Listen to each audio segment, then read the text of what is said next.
Look, I'm thrilled you came in. How you doing today, man? You all right? I'm doing well, yeah. It's a rainy day. It is. Cold yeah. as shit rainy day in Sydney. But that's lovely. Yeah. Because I like wearing my nice jacket that I haven't had a chance to wear yet. Oh, look, I was going to be shirtless, but now I've got this ombre thing going on because of the droplets. We can go shirtless if you want to go Not shirtless, I meant jacketless. Oh, my goodness. We can go. It's not that We're kind doing of a podcast. whole different podcast now. We could, I mean, OnlyFans just got valued at $8 billion. I mean, they've got something going on over we've there. made bad career choices. OnlyFans is worth more than Paramount. Yeah, it's nuts. With the studios, with the back catalogue, with MTV, with the streaming channel, with everything. Mm-hmm. OnlyFans is worth more than that. Yep. And that doesn't give you a clue as to why I have not had a TV contract in 2 years. I don't know what does. It's fucking nuts. But I'm grateful you're here. When the opportunity came up to speak to you, I was telling Adam, my producer, can we please get him on? I don't have a as extreme story to yours. I think yours is at the edge case of how extreme things can be. But it's a very common story, certainly in the kind of school I went to up in Brisbane, certainly with the experience of people close to me who are not a heteronormative kind of person. Yep. And so I thought it was really important to, and I'm really grateful that you wrote this book. Oh, thank and you you. want to talk about it. No, thank you. And that's kind of the point of why I did it, because I think it's something that a lot of people maybe it gets lost in translation, the fact that there are long-term mental health repercussions to growing up in that kind of environment.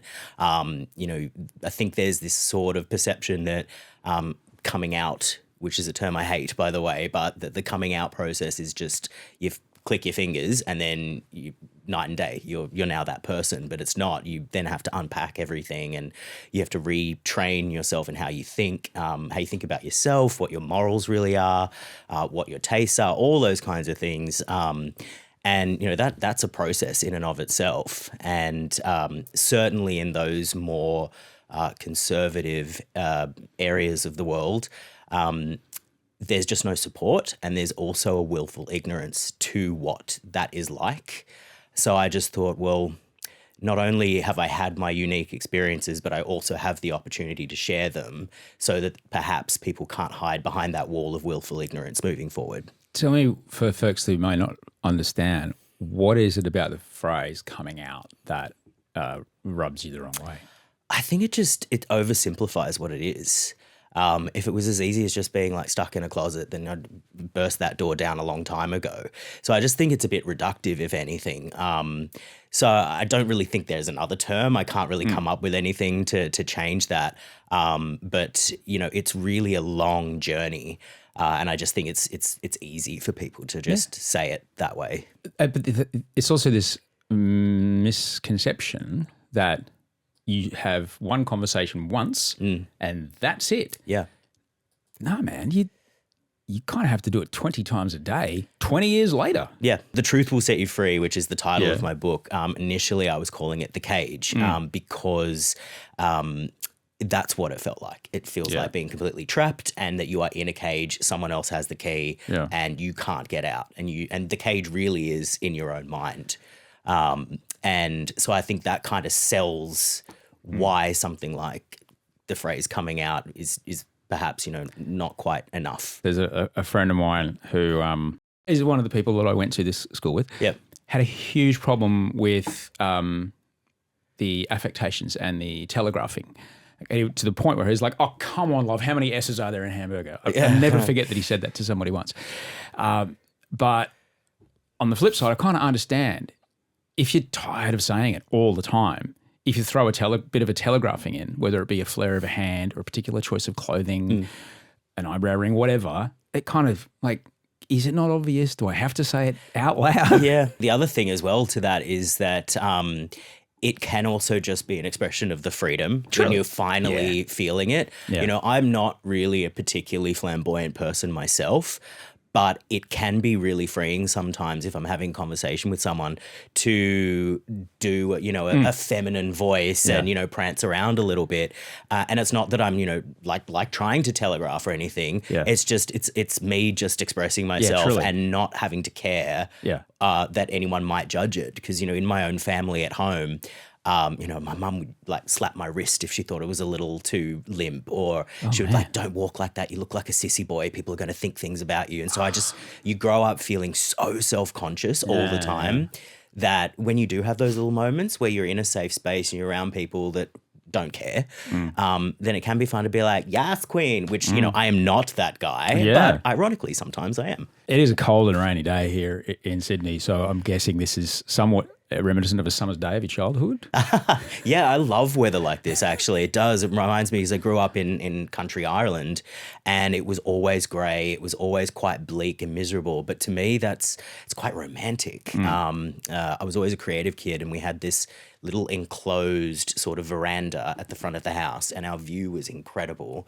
And I would just set up there with an easel. I would listen to audiobooks because I'm dyslexic. So I'd listen to like Wuthering Heights or Jane Eyre. I was only like 7, but whatever. I was listening to those kinds of things. And then I would just paint and do that. And so that's kind of like this romantic kind of idea that I have of when the weather is kind of dreary like this, then it just reminds me of that and takes me back to that place. Although I didn't super appreciate it this morning because my hair was looking so good earlier and then I got absolutely drenched because I thought it'd be a great idea to walk. And here we are. Mate, I know about a good and bad hair day. I think I'm having both at the same time right now. Ireland, because it's in the Anglosphere, because there's English, people tend not to associate it with an incredibly strict country, just, pun intended, coming out of a period of unbelievable religious control of the community and the laws of the community. What do people need to understand, do you think, about how religiously conservative Ireland can be? Well, I think for like in my particular circumstance, we lived in a very small country town, and I think that the more isolated a place is, whether it's over there or even here in Australia, those kinds of conservative values can remain a little bit more unchecked because there is that separation from the rest of the world. And so current trends in terms of music, TV, that kind of thing, just don't quite filter through in the same way as they do in bigger cities.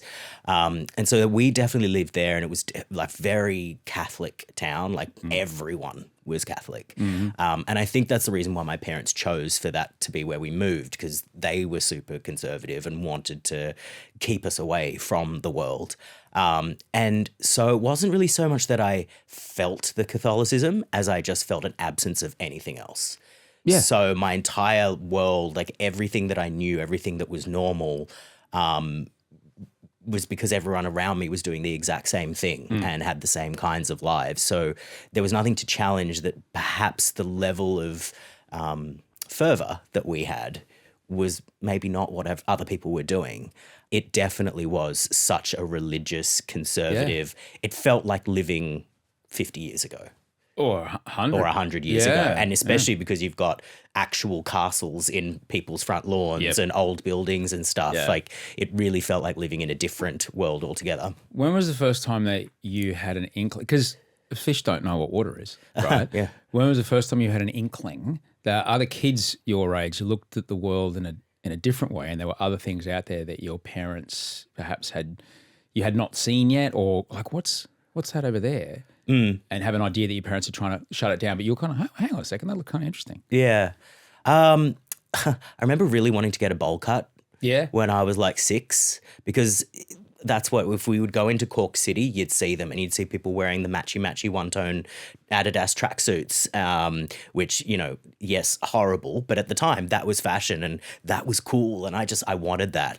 And that was when like mum was just very much like, no, you're not wearing what other people wear. You're not getting haircuts that other people are getting, because that's modern and modern is bad. And even as a young child, I remember thinking like, but why?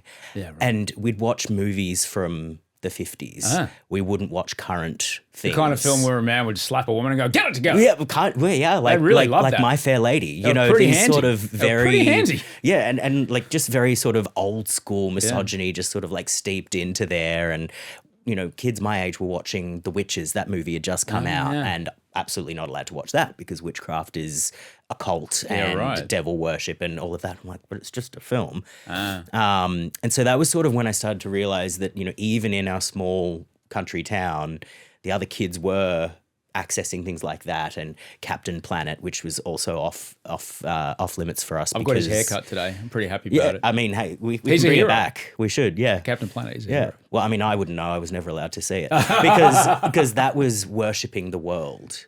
Oh, So that was even seen as like, you should only be worshipping God.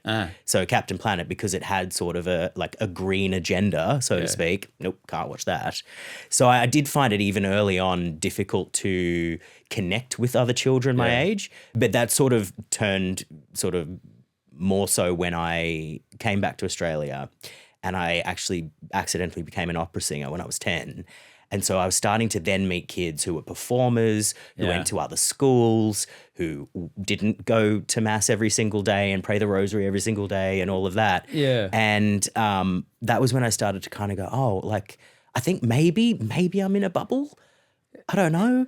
Right. And I do started noticing boys sort of already. Yeah. But that was obviously wrong. But then even though we were still so young and sexuality wasn't really a thing, I started to kind of have this thought of like, oh, maybe if I didn't know those things, I would actually feel better about myself. I do want to get to that, the audition moment, because that's that's the end of literally the end of Act 1. That's the turning point before on page 30. That's where you do the audition, but we'll go before that. Right. That's screenwriting stuff. Because I remember as in myself when those switches were starting to fire, those little lights on the control panel were starting to light up. I see it in my son. He's 5 and a bit, he's nearly 6. And about 2 months ago, we watched the new Transformers movie, and there's a pretty hot lady Transformer. And he's like, Dad, can we draw? I can't remember her name. It's like, can we draw her? I'm like, yeah. And we're looking through pictures. I like to sketch. And he's like, no, that one. Yeah. And he really not interested in any other ones. The ones with the guns, nope. He wants the one with the great curves and all that. It's like, okay, buddy. And, there's people in my life who they knew when they were 5, When did you kind of have it? You said you had an inkling. Did you remember how that showed up? Definitely, yeah. It's something that I've thought about a lot. I had a crush on an altar boy when we lived in Ireland. The classics. Classic, absolutely, yeah. Well, I mean, I had no other social sphere other than church, so. But yeah, no, there was just this boy. He was a few years older than me. He went to my same school, and every morning before school, we'd go to the local church and go to mass, and he would always be serving. And I just liked the look of him. I didn't understand it. I didn't get it. I'd never heard the word gay or homosexual before in my life. Like, I didn't get any of that. But having watched things like, say, The Sound of Music, I was like, oh, I'm looking at him the way that Maria looks at Captain Von Trapp. I don't think I'm meant to be looking at him that way. Oh, where did the I don't think I'm meant to come from? Because I'd never seen anything like that before. I didn't know anyone who was like that. Boys were meant to like girls, and that was just the end of it. And I just started to realize, like, oh, I think, I've got the doe eyes for another male. And so it just felt, even without really understanding it, it's different, and different is wrong. And at that time, and this is the part that I really related to in the book, you're indoctrinated so much that any of those kind of urges or things are really wrong and bad. Oh, yeah. And, there's great explanations of pits of hell. I drove past a church on the way here that it rhymed, or it was like hit church before you hit the hearse. Wow. Like bleak. Hell's coming for you. Yeah. It's like, but it isn't. I just drove past. But at the time, I completely believed it. I didn't know anything else.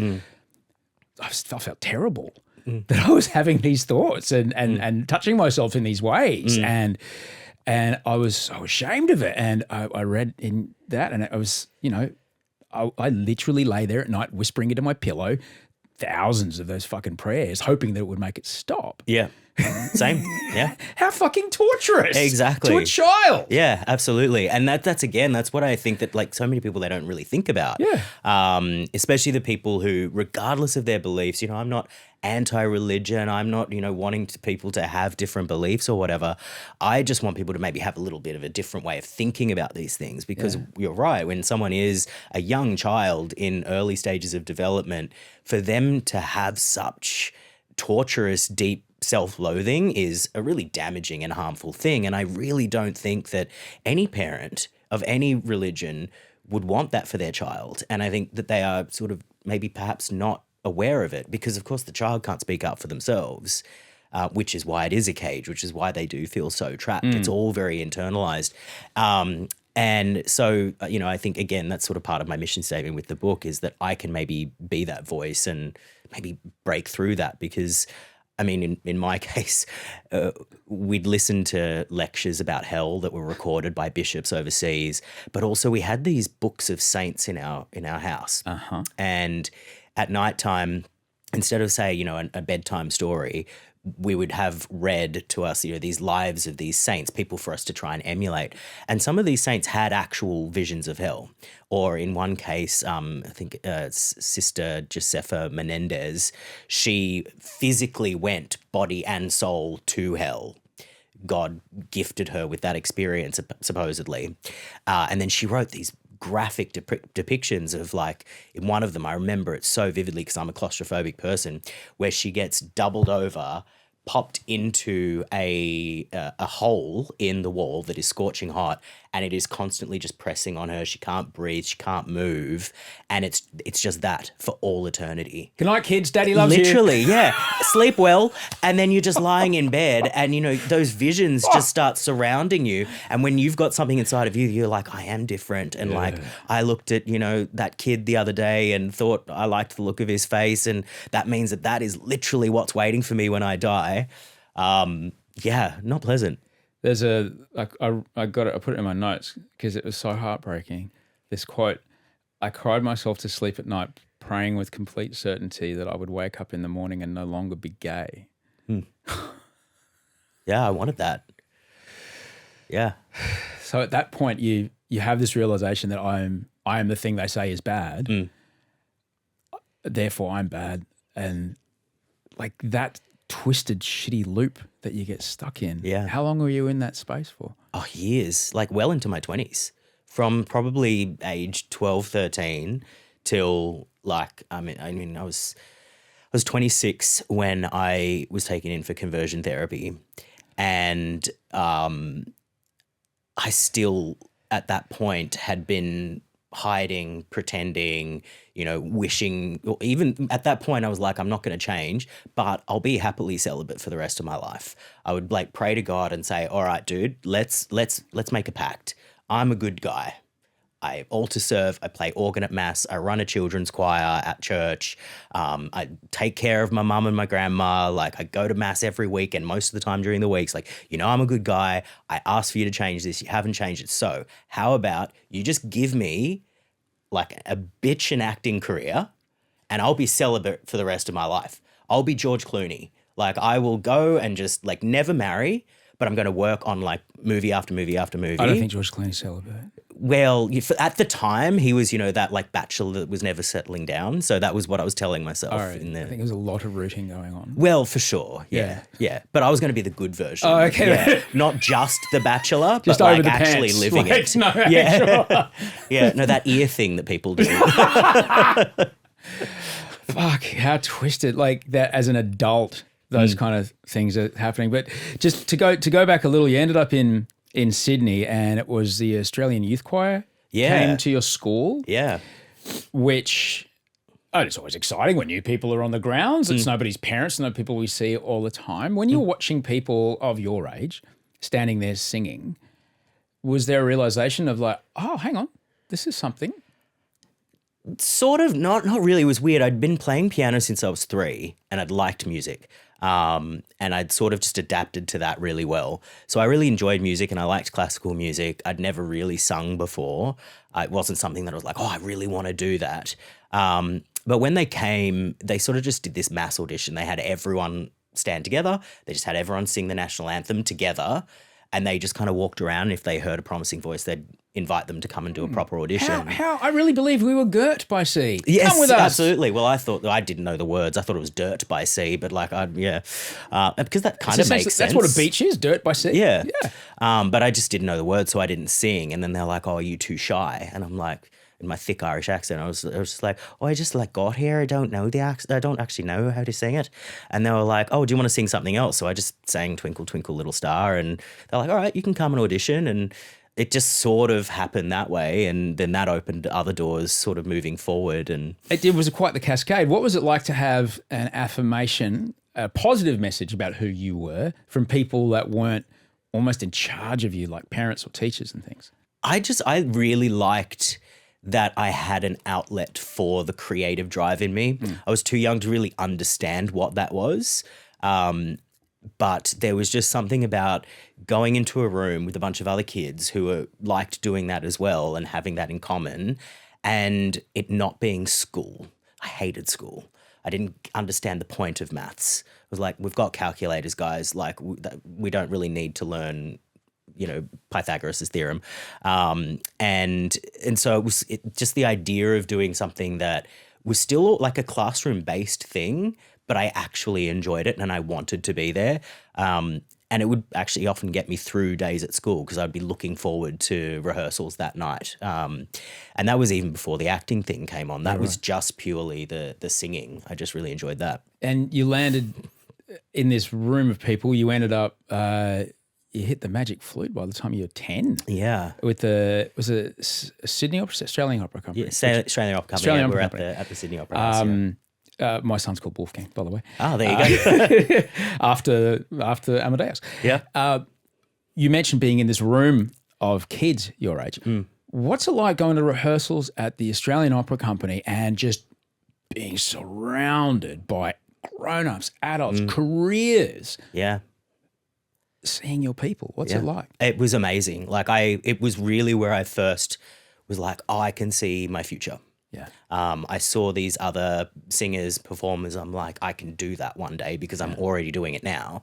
And not many people my age can say that they're doing this kind of thing.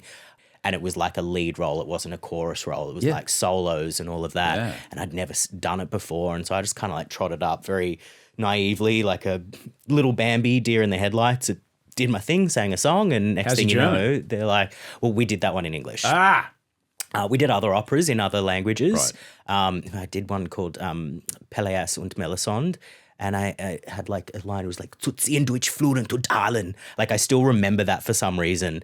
And when I was such a popular kid at school, and I definitely helped myself out, but I would pretend that I could speak other languages, and I would rattle off the lyrics from the operas that I was in. Sick.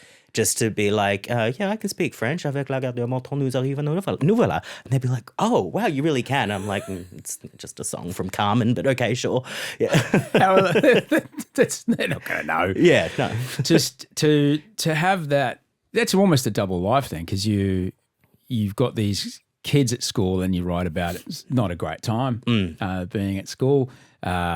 We all know the kind of names the singing kid gets called. And it doesn't help that I have COCK in my surname as well. Right. So that just kind of upped the ante on any of the other names that were being... At this point in your life, later on, whoa, swipe right, bro, I'm in. Yeah, well, now it's an asset. Yeah. So what's it like... you're on stage at the Sydney Opera House. You're doing a curtain call. It's way past bedtime. Yeah. There's flowers being thrown on stage. Yeah.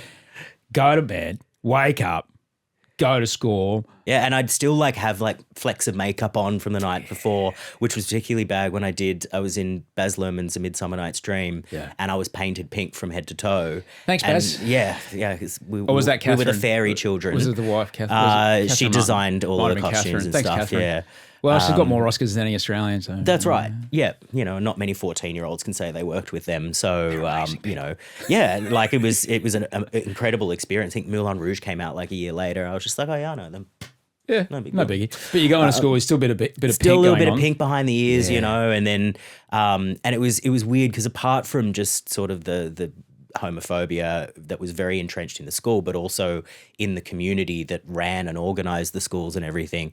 Apart from that, it was the fact that they were doing all of this based on just a suspicion, and that suspicion was based on my talent. So this thing that brought me so much joy every night and that made me come alive and, you know, getting standing ovations from thousands of people every night was also becoming the source of my torment as well. So then I started to have this really negative sort of thing like, you know, like, why did you give me this ability? Like, why couldn't I have just been better at sports or, you know, like, and it just sort of felt unfair in a way because I wasn't asking for any of it. And, you know, I lived for the times that I was in rehearsal or on stage because it was away from the rest of it.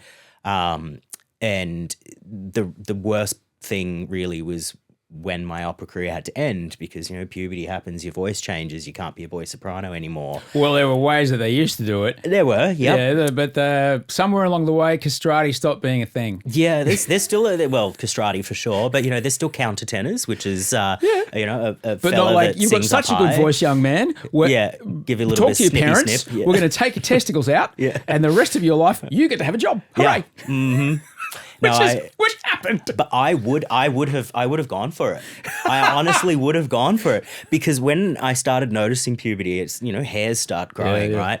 And I was never taught sex ed. My parents didn't teach sex ed. The school didn't teach sex ed because that's sort of how archaic they sort of were in their education. So I knew nothing about it. I just knew that at some point my voice was going to change. So when I started noticing hairs growing, I, in my naive sense, thought, well, if I shave them off, it's going to stop the puberty. Right. So I would like steal my dad's razor and I'd stand in the shower and I'd like shave my arms, I'd shave my legs and anywhere that hair was growing, just thinking like if I do this, it's going to keep me with a high voice. So then I don't ever have to not have the opera career anymore because if I don't have it, how do I get through every day? And so that was, well, you know, it was obviously unavoidable in the long term. Yeah. So that's when I then pushed to try and change schools. But unfortunately, the way that my school, which is, you know, run by the Opus Dei organization, the way that they operate is that the school has a very strong hold on your family life as well. They're in constant communication with your parents. You know, they called them tutors at the time. Now they call them mentors. Essentially, they're a monitor. They're a member of the teaching staff who's a member of Opus Dei. More often than not, they're what's called an Opus Dei numeri, which means that they're a celibate man that lives communally with other teachers from the school. And they would just come in random intervals during the school week and take you out of class for 10, 15 minutes to have chats about your growth, your development, always with the focal point being on your spirituality and your spiritual life. That would then get passed on to the principal, who was also a celibate Opus Dei numeri. He would then have meetings with your parents where they'd be like, okay, we're noticing this about Tim. Then on top of that, they had study centres, which is where these celibate teachers lived. And they would have the kids go after school. You'd hop on a bus. You'd go to these study centres, which was the home of some of your teachers and the priest. You'd do your homework. They had a little chapel. You'd have a bit of spiritual development. And then you'd just hang. You'd play sports, you'd go abseiling, you did a whole bunch of different sort of activities and stuff. The idea was that you were just constantly surrounded by them and their influence, and everything that would happen within their walls or the school walls would get passed on to your parents. At the same time, my mum was actually principal of the primary school of the sister school that was in the same organisation. So she was very much surrounded by all of it. She appreciated everything they did. She lived for their kind of methodologies. Yeah. And she wanted me and my sister to be, you know, poster children for it all. So when I was coming towards the end of my opera career and wanting to change schools, and I got offered partial scholarships for like the Sydney Conservatorium of Music High School. She chatted with the school. While I wasn't privy to that conversation, I am pretty sure that the conversation was, we think he is gay. He just needs to spend more time with us. So I was told, your religious education is more important than anything else. You're not changing schools. So then it was I couldn't leave. I was just surrounded by it. And now I was, if anything, even more surrounded by it because I was now going to the study centres after school. And then you have another one of the Opus Dei numeraries would come and tap you on the shoulder and have chats, and they'd start talking to you. You're 16 years old, and they'd be like, oh, yeah, you know, you've got a strong faith, yeah. Have you thought about becoming a numerary yourself? Like, you know, that'd be a really good idea. The idea being that me as a 16-year-old, I'm saying, yes, I want to be celibate for the rest of my life and I want to live in this study centre with all the rest of you guys and never break outside of this bubble. And some kids in my class at that young age did make that, you know, commitment for life. Hearing you describe that, Tim, the parallels between the kind of thing that I grew up with is not quite as intense with the monitoring stuff, but the funneling of young boys into this thing.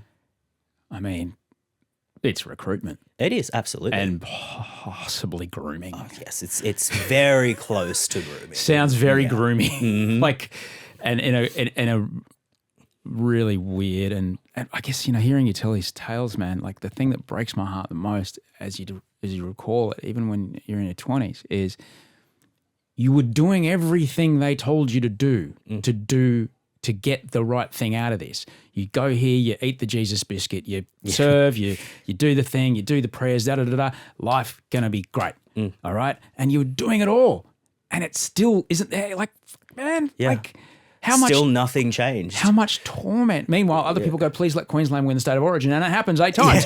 And you're like, guys, come on. Like the torment of, as you're developing as a young man, how the world works, it's like it's just up against you, and for no other reason. Like it didn't have to be like that. It didn't, and I have a bit of a twist in the book where I do reveal that I was adopted, and that kind of shows just the accident of all of that, because we're also taught that in order to sin, you have to have full knowledge of the sin. So therefore, being gay was a sin, apparently. If I hadn't been adopted by those people and I'd been adopted by other people who weren't religious, I still would have been gay, but I wouldn't have been told that it was a sin, which means that even if it is a sin, it wouldn't have counted for me. But also I would have been able to have gone through all of my adolescent years without having all of those other external worries. So then you have this huge what if in your life of like, does that mean that I maybe would have been more comfortable in myself earlier? Would my acting career have happened earlier? Would it have been more successful? Would I have carried myself with more confidence? Would I have made the same mistakes? Would I have fallen for the same boy? Like all of these kinds of things. But you have to go, nope, that's a dangerous road to go down. You can't change anything in the past. It's just the idea that this is what I don't want to, like this is happening right now as we speak here in Sydney, probably within 10 Ks of here. There's a college just over there actually. And it doesn't have to be this way. It doesn't. And in this time of trying to be different parents and better parents for our children, having so much more understanding about how developmentally dangerous it is to put these giant absolutes and terrifying thoughts into kids' heads and fucking them up with this logic of, well, you're clearly not praying hard enough. Or the other circular argument that I would always have with my mum when the bullying was happening, I would always be told, well, Jesus said, turn the other cheek. So it was an opportunity to be extra virtuous. How lucky was I that I got the opportunity to be closer to Jesus by emulating him in that way. And then the other thing that she would say when I would sort of talk about like, you know, how this was unfair or whatever, she'd say, oh, we all have our cross to bear. You know, Jesus carried his when he got crucified. And in a way, we all have our crosses to bear as well. And so there's never an ability to really like break through the surface and say, no, I'm like really trying to communicate with you here. Like, but no. Yeah, it's not like you're setting fire to things or, you know, graffitiing or anything. You're like, I'm doing everything I'm supposed to be doing, guys. Yeah. You were trying. Yeah, you become the model child. You become the people pleaser to try and prove to everyone like there isn't actually anything wrong with me. Ultimately, though, you know, the moment that you do say those words, I am gay, to people in that mindset, that's the flick of the switch there. Yeah. That's when it's like, oh, well, sorry, we can't be in each other's lives anymore. And it's like, oh, wow. Do you remember along the back fence of your school, the house that was there? Well, it's not a house. It's, Like the back Yeah, fence. Yeah. it's not a big. It's not a small house. It's Yeah. It's a giant gargantuan thing there. Yeah. Yeah. I shot 3 seasons of The Bachelor there. Ah, no way. That's where that was. Yep. Yeah, that makes sense. And so I was there and Bachelorette, and so that's why we did Brooke's season. Okay. Wildly Yeah. against the back fence. Yeah. Okay. Yep. And so I would show up to work every day, and I was like, "Why? It's like 8 o'clock. Why are there still kids playing around here?" What she just described is what was going on. Yeah. It was those study groups and those pastoral care things happening, and fun and run adventure times with boys. Yeah. And so this was right around when the same-sex marriage plebiscite was happening, and that school ended up in the press quite significantly because of letters they were sending home. They're a big fan of the letter campaigns. I'm fairly certain there will be one about me because I remember when I was at school, if there was ever anything anti-Opus Dei in the media, there would be letters. We would have the teachers come in and talk to us about, like, don't pay attention to any of this. I worked at a movie cinema when the Da Vinci Code came out, the film, and one of my teachers turned up and tried to have like a protest in the foyer saying that we shouldn't be selling tickets to it. Like, yeah, they're very, very big on that. And, you know, I'm fairly certain that they will be aware that this book is happening. And I look forward to their correspondence. yeah, so do I. I wonder what kind of font they have. Yeah, well, I received an email from the current principal. Yeah. Back in 2023, after I did the Four Corners report with Louise Milligan about the Opus Dei schools, you know, perhaps they'll reach out again. And if they do, I'd be interested in having a chat. But I don't think they'd like what I have to say because I would like to build a bridge if I could. Yeah. But I know that they're not prepared to have that conversation. We used to go to all-night vigils when it was the Sydney Gay and Lesbian Mardi Gras to pray for everyone that was there. Well, those prayers were answered. I've been to that party. Thank you. It was fucking good. Yeah. I think I said, "Oh my God," a couple of times. Yeah. In the RHI. Yeah, it was real good. I still have a cold sore that shows up because of the bloke I pashed that night. There you go. Yeah. So thank you. Yeah, no, you're welcome. You're welcome. I prayed hard just for you. Yep. That's wild to teach. And I always found it kind of interesting that in around after, look, honestly, it was after September 11. It was after September 11 here in Australia. All this like, oh my God, and they teach this at a Muslim school and that at a Muslim school. And I'm watching these news reports go down going, hang on, man, like it's word for word what I got taught, but no one ever made a fuss about that. Or you'd see the signs in front of a church like the one I saw today. You know, hit the church before you hit the hearse. Imagine if it was like hit Allah before you know, like make sure you see Allah before you get in the funeral car. People lose their minds. Lose their minds. Yeah. But apparently it's fine. Well, because theirs is the one true religion. You Of course. There's this sort of this haughtiness to ours is the best. A couple of billion Hindus I'd like to, introduce. Yeah. You're absolutely right. Like there is a very extremist nature to Catholicism that I think people seem to turn a blind eye to, where they wouldn't say for like the Muslim culture.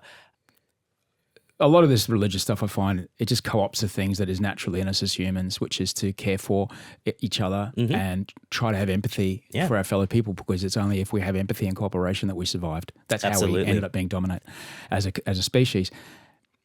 There are currently in Australia and New South Wales, there's starting to be organisation of, particularly in like areas like Western Sydney, organisation of one would call kind of very centrist, moderate Muslim politicians kind of gathering together to start to become some sort of an independent crossbench in the state or federal parliament. And people are very frightened about that. However, churches have been in politics for a long time, and the organisation you're speaking about, they're quite the tendrils of their operation is is far more ingrained than a lot of people realise. Is that not correct? Absolutely. I mean, the former Premier of New South Wales, Dominic Perrottet, went to my school. I knew a lot of his siblings. There was one in the year below me who, wanted to be an actor as well. So he and I helped each other out. His younger sister dated one of my cousins for a little bit. For people to get up in arms, as you say, about, say, people of the Muslim faith, trying to set up, a party or have some representation when, to be honest, that doesn't need to be a threat. There is a Muslim population in Australia who perhaps do feel like some of their needs aren't being addressed and some of their rights or what have you. And yeah, it does definitely show quite a hypocrisy if people are going to be upset about that when there's definite people in Parliament as we speak that are part of the church, part of that world, and who are using their political platforms to make decisions on behalf of the people that they supposedly represent that actually are just decisions that represent themselves. Well, the ideology is very difficult to separate church and state. I mean, you look at what happened with nightlife in our city of Sydney, with 11 years of conservative Christians in government, and now King's Cross is dead. Yoga studios. Yeah. And, various other kind of ways that access to abortion in Australia as well is fucking crazy, man. So these people who are in these positions of power, is it fair to say that they may be being unfairly influenced by people outside of the parliamentary system, outside of their electorate, who they're that's pretty much where their influence should be ending? Yeah, I wouldn't necessarily say that they're being influenced. I think it's a determined thing. They have gotten into politics because they want their they want to influence based on their beliefs. And I think there's sort of this sense of God is placing me here because I can do something with it. I remember I did a satirical news show at the Melbourne Comedy Festival a couple of years in a row, and the idea was that we'd just take stories out of the news and improvise news stories, like it was a pretend TV show. Yep. And we did one about the day the conversion therapy thing went through, and it was like, hang on, what? These children, it just absolutely blew my mind. When did you first understand what conversion therapy was, and when did you start to get an inkling that I think that's coming for me? At school, you'd hear stories. There'd be these other kids, these other maybe, questionably flamboyant kids who just would all of a sudden disappear. Maybe they were at a different school now, or they were just gone for a bit. And, my mum would love to use example. She would love to sort of be critical of others as a sort of a teaching mechanism for us. And so she would talk quite freely about did you hear about so-and-so's child? Yeah, it turns out he's decided that he's gay now. So, they've just sent him off to this place to, get fixed and stuff. But gosh, where did his parents go wrong? I just wonder, how could they have dropped the ball like this? And you'd hear those kinds of conversations, and I'd be there in my mind kind of thinking okay, well, I definitely have hell waiting for me when I die. And I know I'm getting punched in the face tomorrow when I go back to school. But I really don't want to be shipped off to some camp and have people poking around in my brain. So that's why I never came out. I just kept it to myself. I didn't want anyone to know. When I did actually get taken, it was sort of under false pretenses when I was in my mid-20s. Yeah, how does a grown man who has a career that's going great, how does a grown man end up doing that? Yeah, it was literally right after I finished filming the second season of Dance Academy. I'd already done X-Men. I'd done the first 2 seasons of Dance Academy, and my mum was really ill. And we had a bit of a family fight, which, was a high-stress situation at that time. My father was having an affair as well. So it was just a lot going on. She was dying. He was, off with my godmother, who was his mistress, and just a lot of stuff. Classic Hills District. Yeah, no. Classic good Catholic family stuff. Fucking it's go with the hits, man. Yeah. Just open with Hotel California, then we can all go home. Don't make us wait. Yeah, so I forgot to tell everyone that The Bold and Beautiful is actually based on my life. So we had this huge family fight, and with a bit of misplaced aggression, I actually swore at my mum, and it was a bit of a thing. You know, she was on death's door. And the next day she just knocked on the door and just said, look, I don't think you're dealing very well with my illness. So I've made an appointment for you to see a therapist. And I thought, this is actually really good. I need this. I'm stressed out. I'm not sleeping. There's so much that I want to talk about. This will be really good for me. So we go down, and then I noticed when we got into the office, there was just a lot of religious paraphernalia in there, you know, iconography, statues, paintings, that kind of thing. And then she went in and sat and had a session with him first. And then I get in there, and he. What is it like in a strip mall? Does it have a sign out the front? It was just like in a very nondescript office building. But I did notice that the sign under his name, it said Catholic psychologist. And I just thought, do psychologists have religious denominations? I don't really think that they do, but okay. So that was sort of when the first little sort of like pit sort of happened. I thought, like, who am I really seeing here? And then when I did walk into his office and sat down, he just wasn't all that interested in what I had to say. He just kept talking about how he specialized in hypnotherapy and how he'd be able to put me under and help me with like addictions to like cigarettes or alcohol or I don't know, gayness. And I was just like, okay, well, I'm not a smoker or a drinker. I haven't brought up the fact that I'm gay to him yet. Right. But he also just said to me, he's like, I know that the school that you went to, I'm also a member of Opus Dei. And I was just like, wow, I left school 8 years ago and I'm right back in the clutches right now. And this person, where I know exactly what his biases are and where he's coming from, he wants to put me under to be like completely vulnerable to his influence in my brain. And I was just like, no, we're not going to do this. So I just, I pretended. And I just sort of sat there acting. Yeah, literally. I just was like, okay, so I sat there and just, pretended to do what I was doing, but literally was just like doing a shopping list in my head. Like, okay, so I need to buy a new protein powder. I need to do this. Just like drive out what he was saying. And then, what kind of shit was he saying? Well, he was definitely trying to do the hypno stuff. So he was, like picture a beach, what color is the sand? What color is the trees? What is, he played mute, like beach sounds in the background. And then he was like just talking about like letting everything go. And then he would, bring up stuff like, God loves you. And every time that we're tested, that's an opportunity to get closer to God. And there is such joy in being able to overcome the temptations of Satan, things like that. And I just thought, well, this doesn't feel very like School of Psychology to me. No. Doesn't feel unbiased, doesn't feel like someone that I can actually open up and be completely honest with. Yeah. But also, I mean, in the book, I call it psychological rape because that's what it is. You're basically being artificially duped into a state of vulnerability, so essentially roofied, and then you're just vulnerable for someone to penetrate your mind against your wishes. And you're an adult. Yeah. And you mentioned earlier, did you hear what happened with so-and-so's child? So this person possibly sat like they're with kids, man, 10, 12, younger. Yeah. And doing this. Yeah. And it was... And there's camps as well. And completely fine. Absolutely, yeah. And then like online forums and stuff, after that experience that I had, I kept going on with it for a little bit. So my mum was sick and it was just something she wanted to do. So I was just like, whatever, I'll just go and keep pretending, she was paying for it. So I was like, all right, it's her money. I'll let her waste it if she wants to. And then when she did pass away a couple of months later, I was like, all right, I'm done with that now. Yeah. And then a few years later, I had my first relationship and it was horrendous. And after that, I had reached out to my sister just to, you go through a bad breakup, you want a shoulder to cry on. And the response was like, what, you shouldn't be gay. Like, this is punishment. Like, you shouldn't be gay.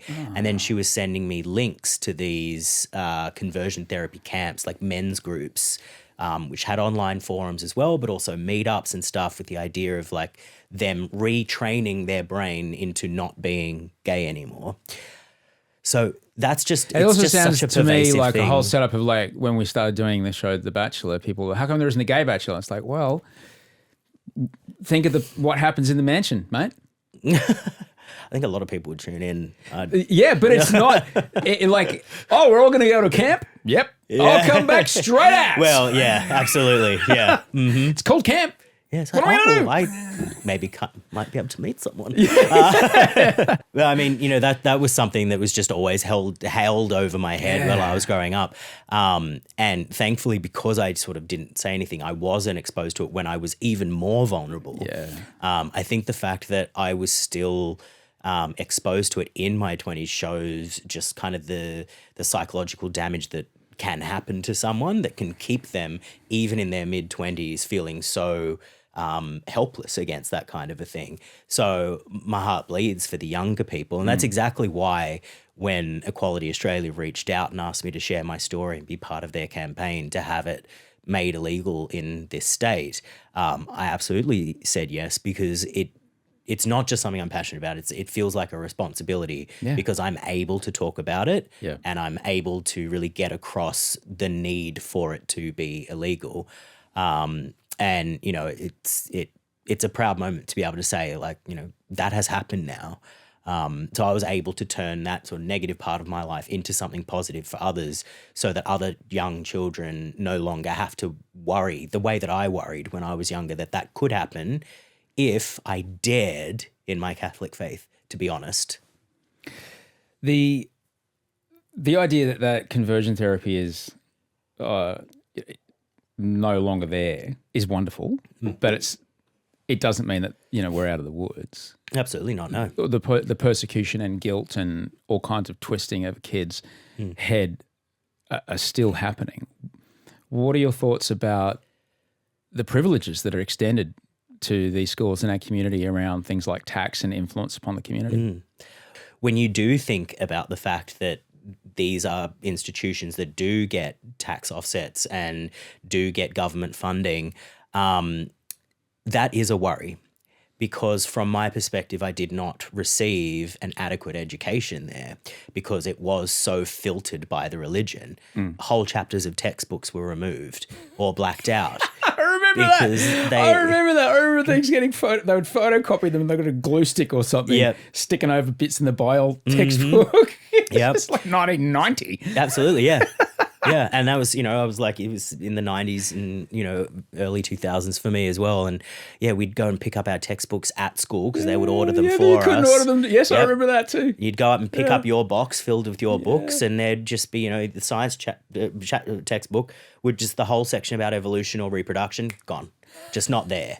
And if, a kid was sneaky and tried to ask a question, there'd be a detention and whatnot. And, to that point, when I'm old enough that the school certificate was still a thing when you're in year 10, and when we sat for the science exam, our principal, who was a celibate Opus Dei numerary, he came down to the classroom ahead of us sitting the science exam and said, now look, there is going to be a section in there about reproduction. Obviously, we know we haven't taught you this stuff, but you guys don't need to worry because it's only 5% of the whole paper. So you guys can still easily get band 6. You can still get 95% by leaving that bit empty. But hey, you know what? If you guys know any of the answers, go for it. Knock your socks off. And that's just plainly irresponsible. And this is something that, as you say, this is some place that is getting government funding and that is getting tax breaks and stuff. So that's just irresponsibility. Yeah. And it also just means, like, why is this place getting this money? Also, but you're pumping out people who've got high stakes jobs in public office who do not have an education in critical thought. Yeah. That's not okay. It's not, no. That's in a role of responsibility that millions and millions of people rely on to have someone thinking clearly and assessing data. Yep. You haven't ever learned how to question or go, maybe I got this one wrong. Yeah. What else? What's your idea over there? No. There's only one absolute truth, and this is what it is, and we never question it. Yep. That's not a great way to take public office. And we're giving them the keys to the kingdom. They can make choices on behalf of the masses based on that inability to think outside of their own belief system. When I tell this story a bit, but when I first got diagnosed, I was like, "Oh my God, what?" And he goes, "Well, why do you think you got the career of God? Of course, you've got the career of God because of the brain you've got." There's no question that the drive that you had within you to be you drove the work ethic, because you worked stupid hard. I guess, every hour you were pulling at the cinema was an hour less that you were at home, or looking at people wearing different clothes and being out there. There's a question that you got where you are because you worked your ass off, and that's a part of that was a drive away from this, surely. Absolutely, yeah, for sure. I think to live is to be curious, and I just saw such a lack of curiosity in the world that I was in. It was almost like life was a burden that had been thrust upon people. And the only way to really get through it, and the only purpose for it, was to get to heaven at the end of it. So it honestly would be better to just chain yourself in a basement somewhere so that you're never surrounded by anything else and just literally live in that situation so you can be completely pure and blameless. But I just thought, well, no, like if God just wanted us to be in heaven, then we'd just be in heaven. There's a reason why we have this earthly plane, and I think that the existence is there for us to explore, to learn, because by me not meeting you and knowing you, then I'm cut off from part of God's creation. Yeah, to live is to be curious. Yeah.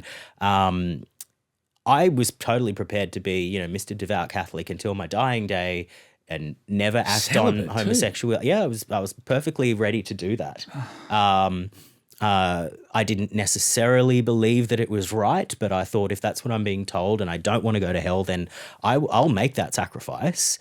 But I don't think that it's wrong to actually experience the world and to meet people from other cultures and see other places in the world and expand my thinking and my understanding of things.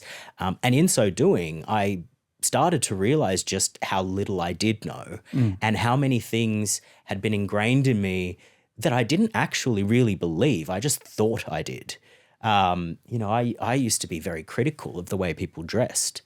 Because that was just what I was used to, because there was, a certain way to dress and whatever. And, literally it'd be like, oh, she looks like a slut. And I wouldn't even think anything of it because that's how my mum talked. She'd be like, oh, look at that slutty girl over there. Her mum must be so ashamed of her. And then, she'd turn to my sister and be like, you're not going to dress like that. So it's just sort of that thing, and you just get so used to it and you don't necessarily understand that the language is not okay. And in fact, I was shooting a TV series, an American TV series. And this was right when I was on the cusp of coming out. I just had my first experience with a guy. I was still very in my head about it. The industry, though it says it's super progressive, it was also very much like, well, if you're gay, you're not going to get cast in certain roles, so better not come out ever. So a little bit like being back in a similar kind of cage there. And I just kissed a guy and I was like actually coming out for the first time and very worried and in my head about it. And then I had a little bit of a disagreement with one of my co-stars. And I was on the phone to my sister and I was just like, oh, I don't know, she's just off being a slut somewhere. And the co-star overheard me say that and completely took me to task. We had a huge row. We'd been friends for 4 or 5 years at that point. And I was so devastated that I'd hurt her feelings, but I kept trying to excuse myself. Yeah. And it was really the first time that something like that had, even still, like I was 27 at that point. I was still like, oh. It made me really think so many different things about how I think, how I speak, what opinions do I have? Just because I was sexually repressed and never had the freedom to go off and do that, then, only a few short months later, I was emulating her behavior and loving it. So there's, but you're absolutely right. There's a reason that, rumors fly about certain leading men, because even though we know they're playing pretensies on screen, we're yet to have that real big action star kicking ass and taking names that we also know lives with a dude and has kids. Yeah. We're yet to have that. Yeah. Still in 2025.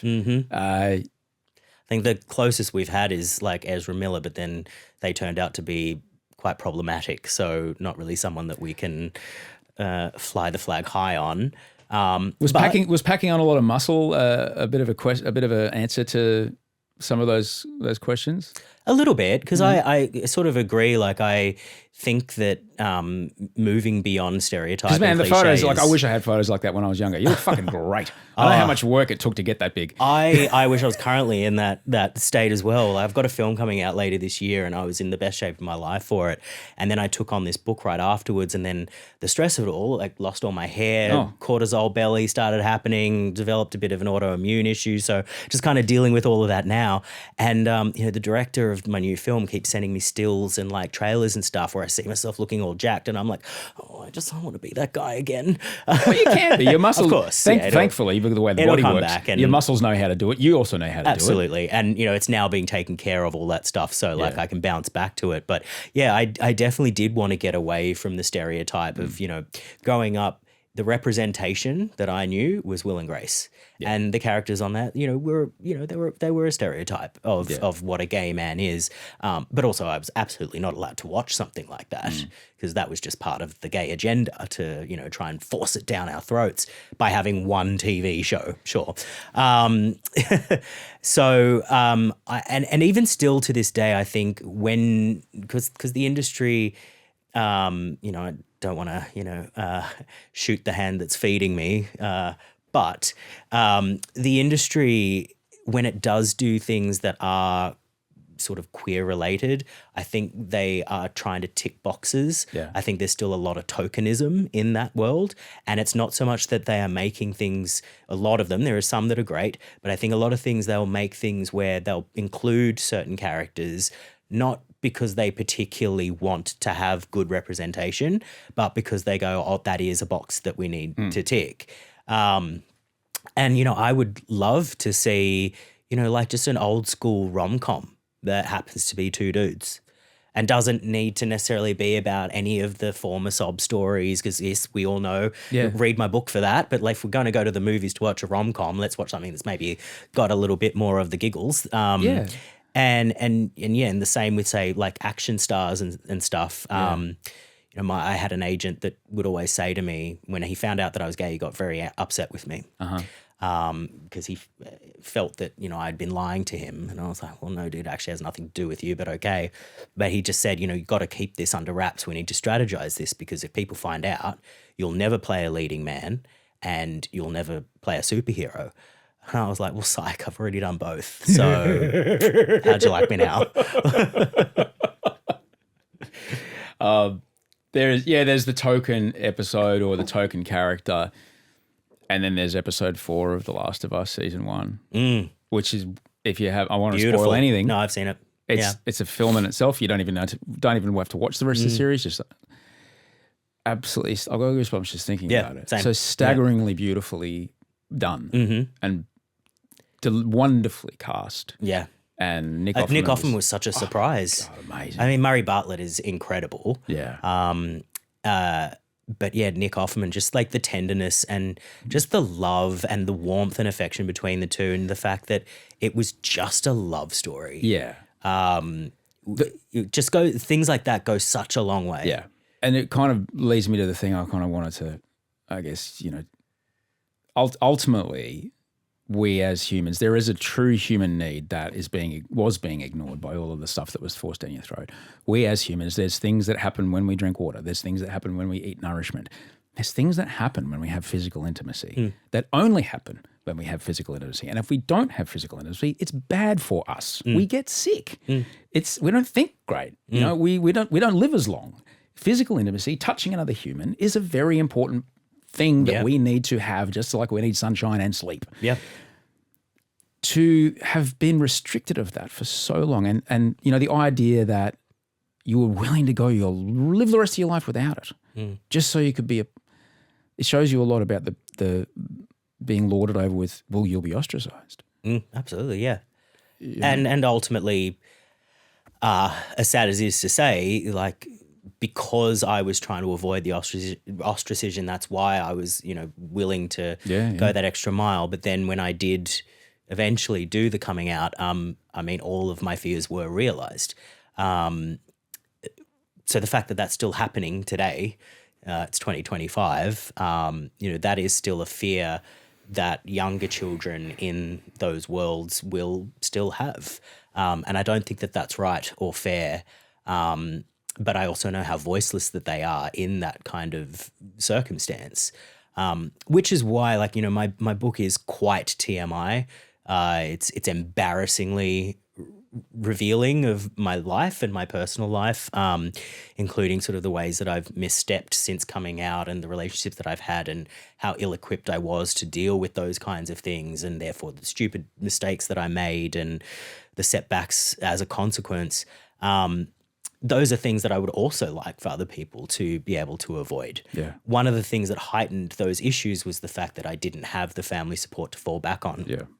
And I think that by being honest in this book and talking about all of those grave errors that I did make, I'll aware my own mistakes, perhaps people will shift their thinking. Perhaps that ostracism will become less and less because there might be a greater understanding of what it actually like, what the experience is really like for people like myself, and therefore their gay, queer loved one that might be in their family having those same issues. I think if I can even just help a handful of people out that way, then it'll be worth the hair loss. What would you say to parents who are starting to, their kids 5 or 6, there's 5, 6, 7-year-olds in my life, they're wearing dresses, they move in a certain way.